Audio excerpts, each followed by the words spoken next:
Have you spent years, maybe even decades, dreaming of a retirement filled with the perfect purchases? The RV, the boat, the endless leisure on cruise ships, only to get there and realize it feels a little bit thin?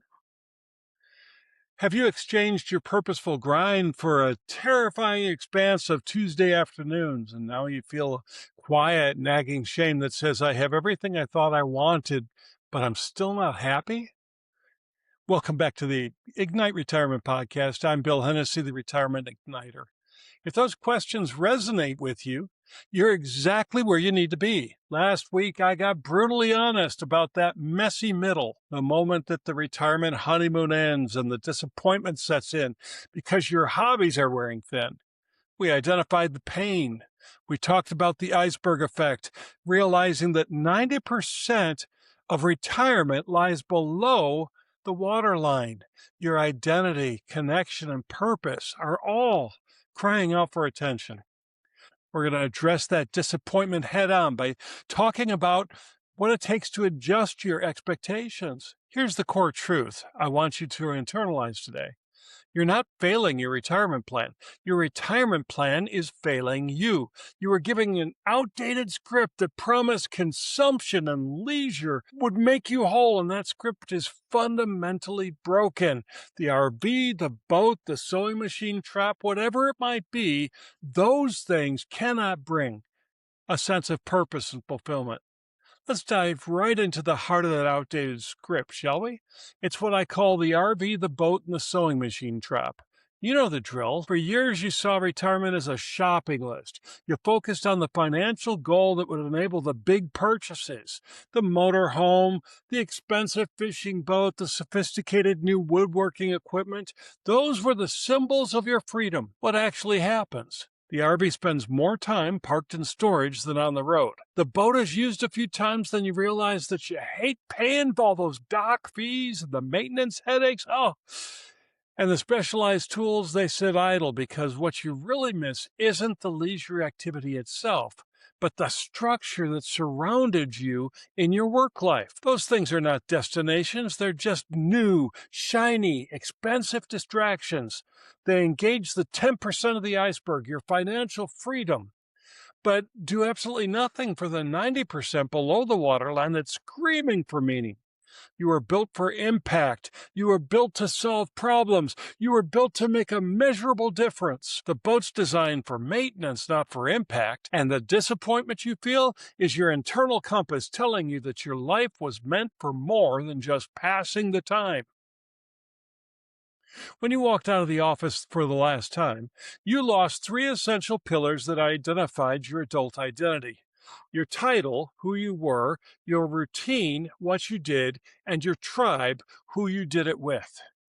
The mistake we make in the messy middle is thinking that we can replace title, routine, and tribe with a fishing rod or a hammock. You can't.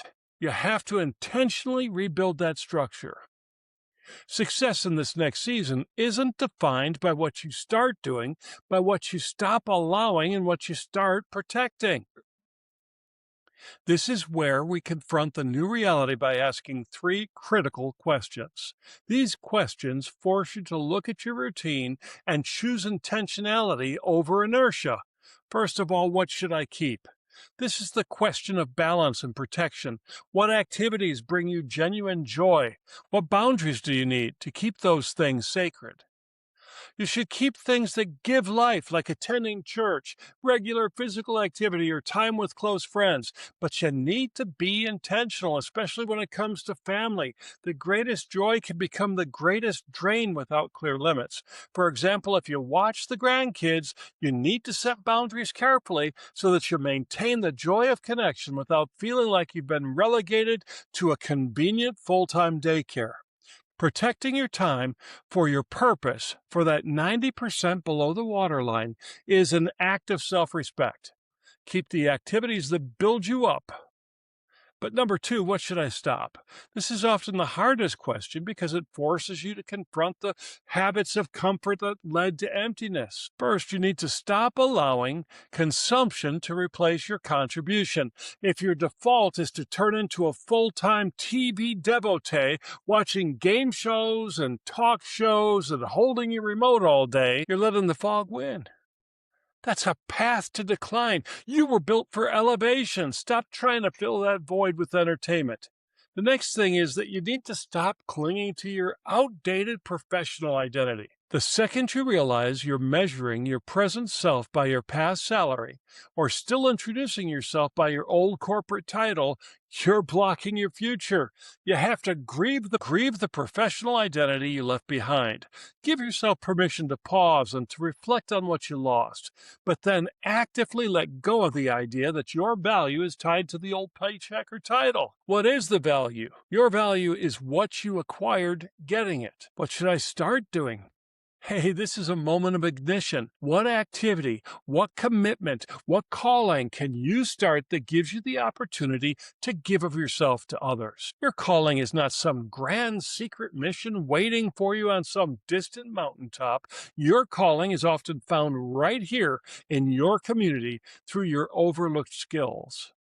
Look for genuine need.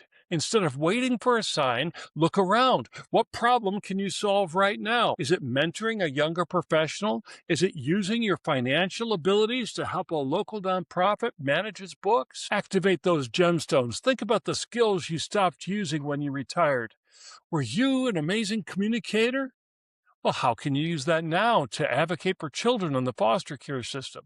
Were you a great manager? Can you help a ministry professionalize its operations? Your accumulated wisdom, those gemstones in your backyard, are what this world needs right now.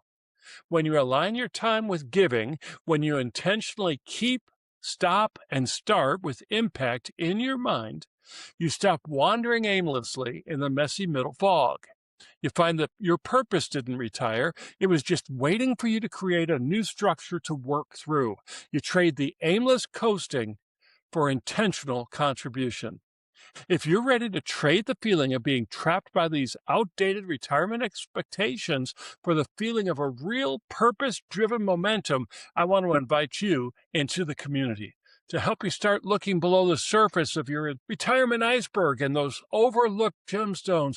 My goal is to help you to start looking below the surface of your retirement iceberg and find those overlooked. Download your copy of a completely free resource, the Messy Middle Resource Guide.